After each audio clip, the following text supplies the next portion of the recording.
di garis bawahi poin-poin yang disampaikan oleh pemateri. Jadi moderasi beragama mungkin yang dimaksudkan di sini Bapak Ibu ya, bagaimana menjadi orang yang beragama yang baik lah begitu, bagaimana berislam yang baik, bagaimana menjadi Kristen yang baik ya, Hindu yang baik, Buddha yang baik dan seterusnya. Mungkin itu yang dimaksudkan oleh pemateri karena ini judulnya moderasi beragama Pak ya. Jadi silakan Bapak Ibu yang beragama lain selain Islam boleh juga mengajukan pertanyaan ya, karena ini adalah moderasi beragama. Jadi menarik sekali Pak ya.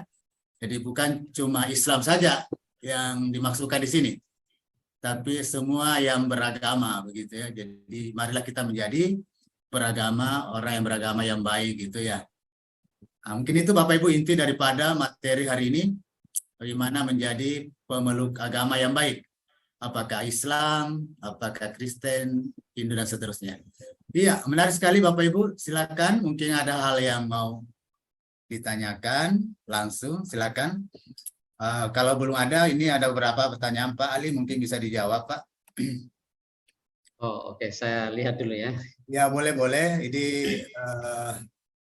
pertanyaan pertama, bagaimana cara agar sikap toleransi dan moderasi dalam diri semua orang tetap ada dan tumbuh sehingga kerukunan beragama tetap terjaga.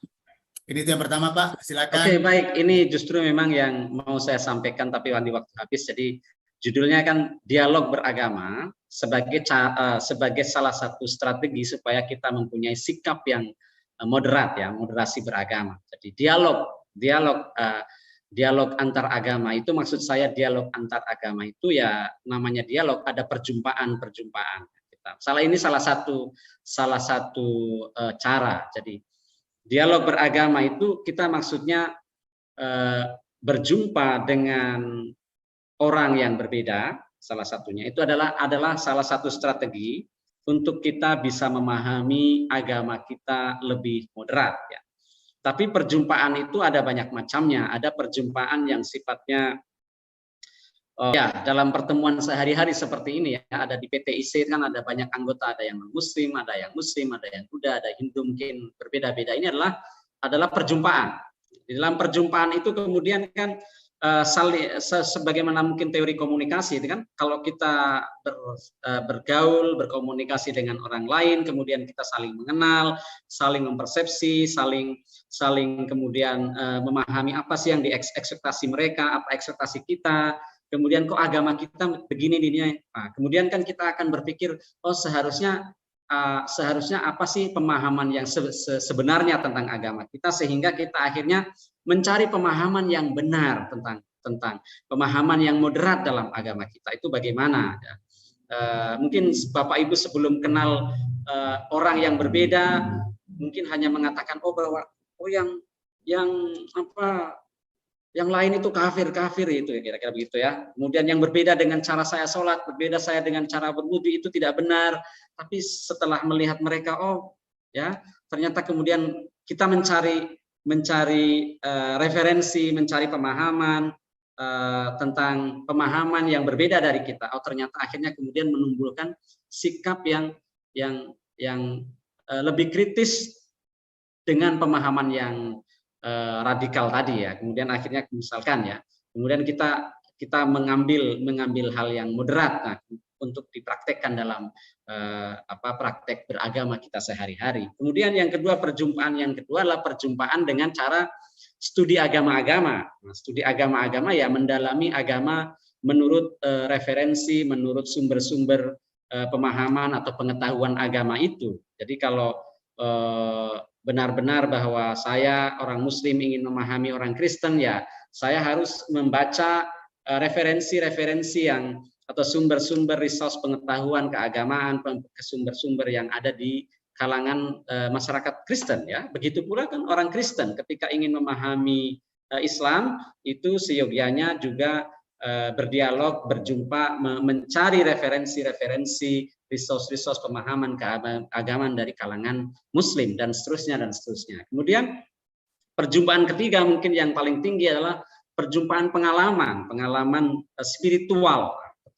Itu mungkin ya susah untuk dijelaskan di sini karena ini biasanya di kalangan apa ya, spiritual yang sudah levelnya udah tinggi lah. Jadi mereka memang bicaranya dari hati ke hati, dari rasa ke rasa yang kadang-kadang sulit dipahami orang awam ya. Makanya kita sering melihat orang-orang yang tinggi-tinggi seperti katakanlah Gus Dur ya atau apa ya, itu mungkin orang awam tidak dipahami kenapa dia kok ceramah di gereja, sholatnya kok bisa sholat di gereja, membela Inul atau siapa, itu memang tidak bisa.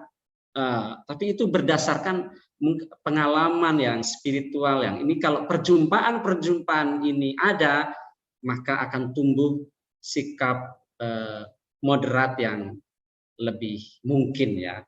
Makanya saya kira saya mengapresiasi kalau ada kelompok-kelompok yang multikultural, plural, kemudian ya untuk saling berjumpa. Ini perjumpaan ini pasti menimbulkan sikap tertentu dalam diri yang kemudian kita tidak mungkin mau memusuhi teman kita kan dalam satu kelompok, memusuhi, membenci itu. Nah, itu saya kira salah satu cara yang untuk menjawab tadi pertanyaan bagaimana cara menumbuhkan sikap toleransi dan moderasi dalam diri orang yang beragama. Kira-kira begitu, Pak. Oke, baik Pak Ali. Ya, terima kasih Pak. Ya, jadi Pak Darmawan, demikian jawaban dari Pak Ali Amin.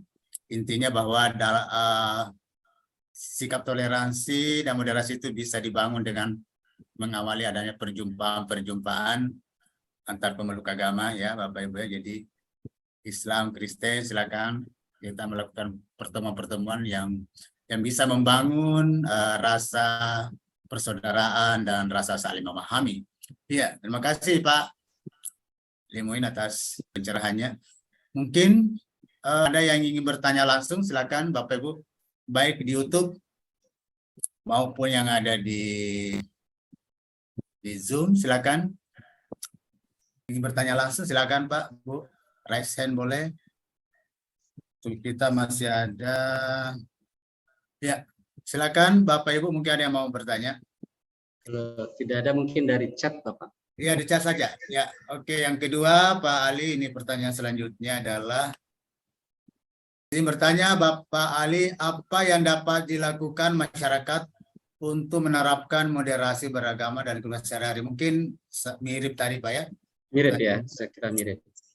Kemudian yang selanjutnya, bagaimana mengimplementasikan sikap pluralisme dialog antar umat beragama kepada masyarakat Indonesia agar dapat menghindari terjadinya konflik antar bangsa, mungkin maksudnya sini. Silakan Pak. Ya, bagaimana mengimplementasikan sikap pluralisme dialog antar umat beragama kepada masyarakat Indonesia agar dapat menghindari penyebab terjadinya konflik. Saya kira ini kembali ke pemahaman kita terhadap agama kita masing-masing ya.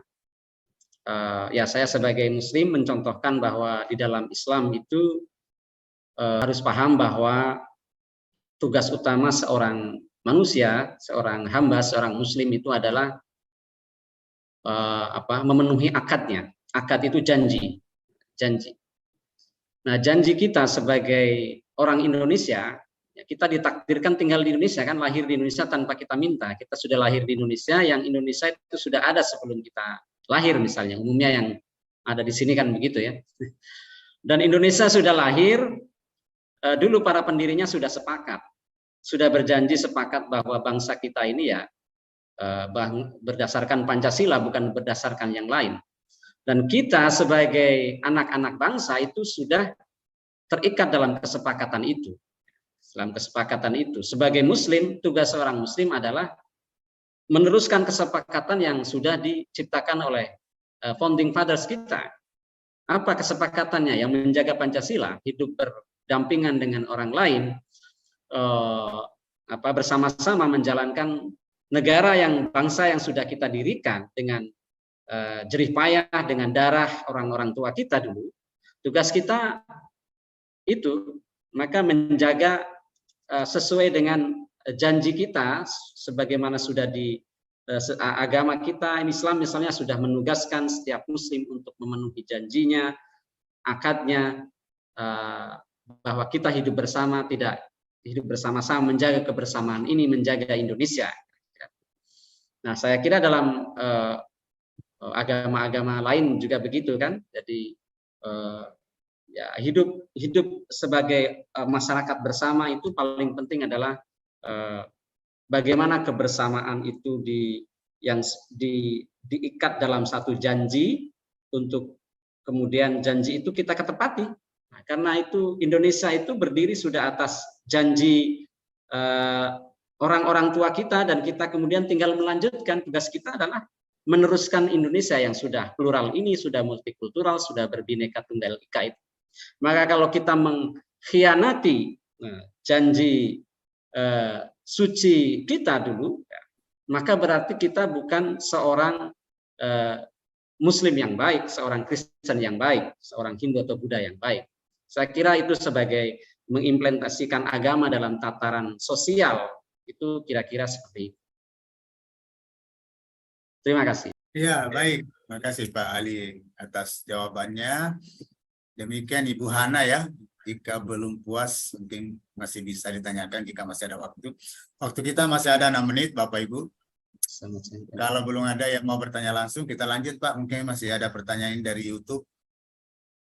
Pun intinya tidak jauh beda Pak. Dari Pak Graito, apa yang dibutuhkan agar dialog antar umat beragama dapat berjalan dengan baik? Dialog antar agama. Apa yang dibutuhkan katanya Pak? Nah, bagus juga ini. Ya. Ya. Yang dibutuhkan adalah perjumpaan memang.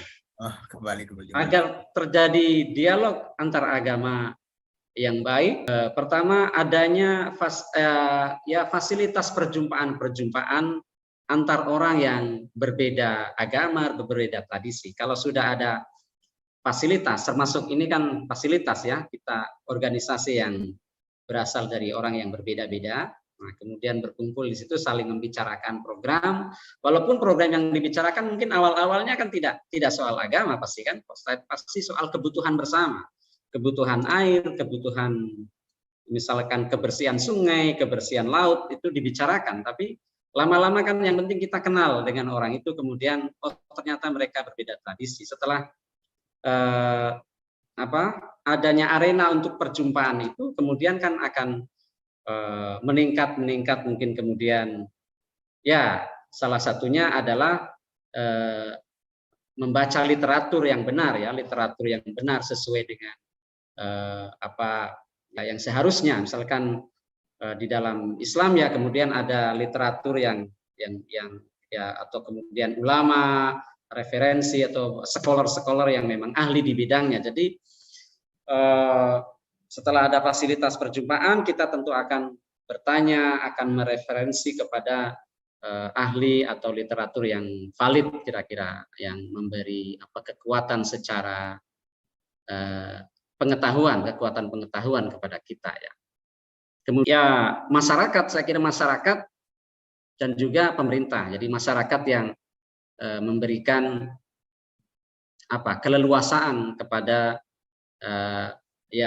kelompok masyarakat lain untuk saling berjumpa, kemudian mendiskusikan tema-tema yang berbeda, atau bahkan mungkin dengan bebas, dalam arti diberikan kebebasan, diberikan keleluasaan masyarakat untuk mendiskusikan, untuk berdebat, itu saya kira sebuah juga cara yang mendorong untuk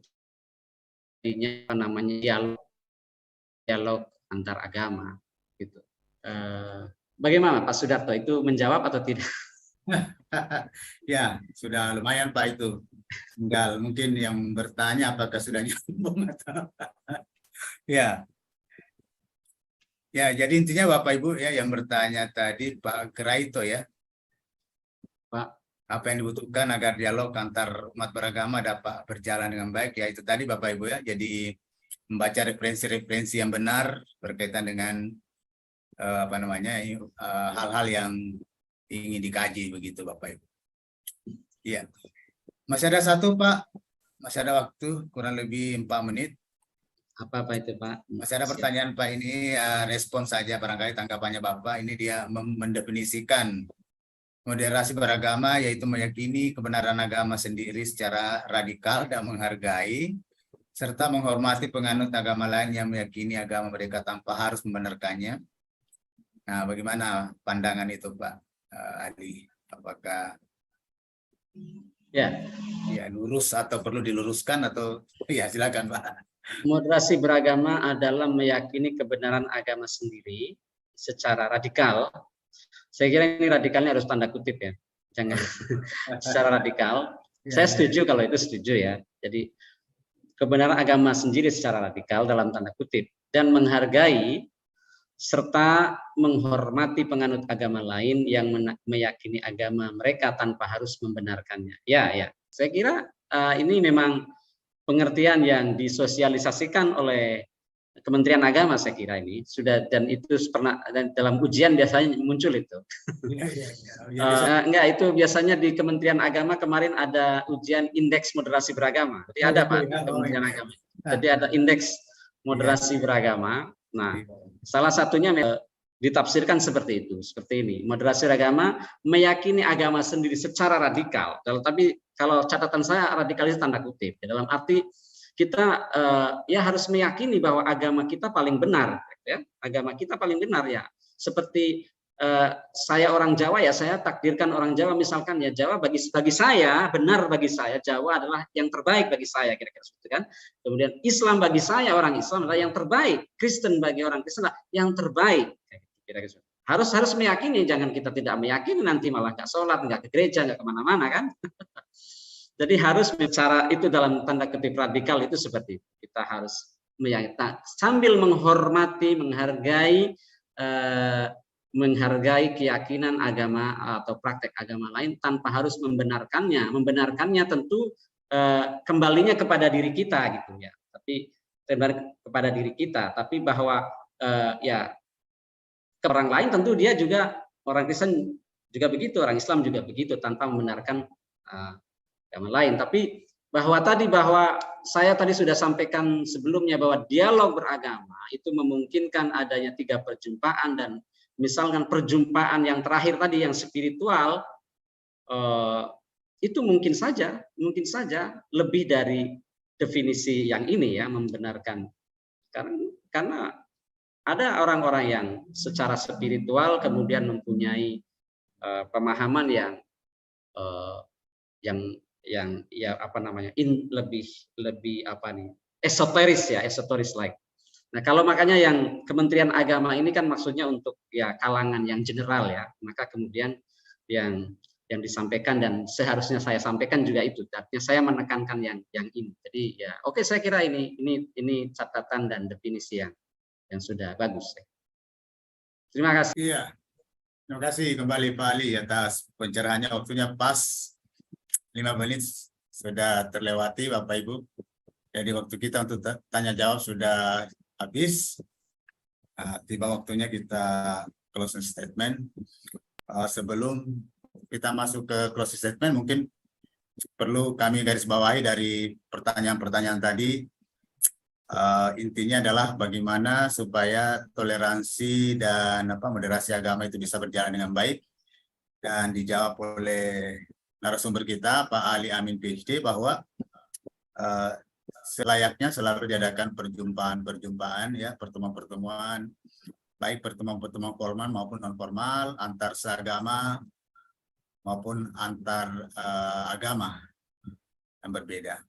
Ya, luar biasa materi kita pencerahan kita hari ini. Dengan demikian, marilah kita menjadi orang yang beragama yang baik, yang saling menyayangi, yang saling mencintai antar sesama agama maupun antar agama yang lain. Demikian Bapak Ibu, kami sebagai moderator telah memimpin acara ini dalam diskusi.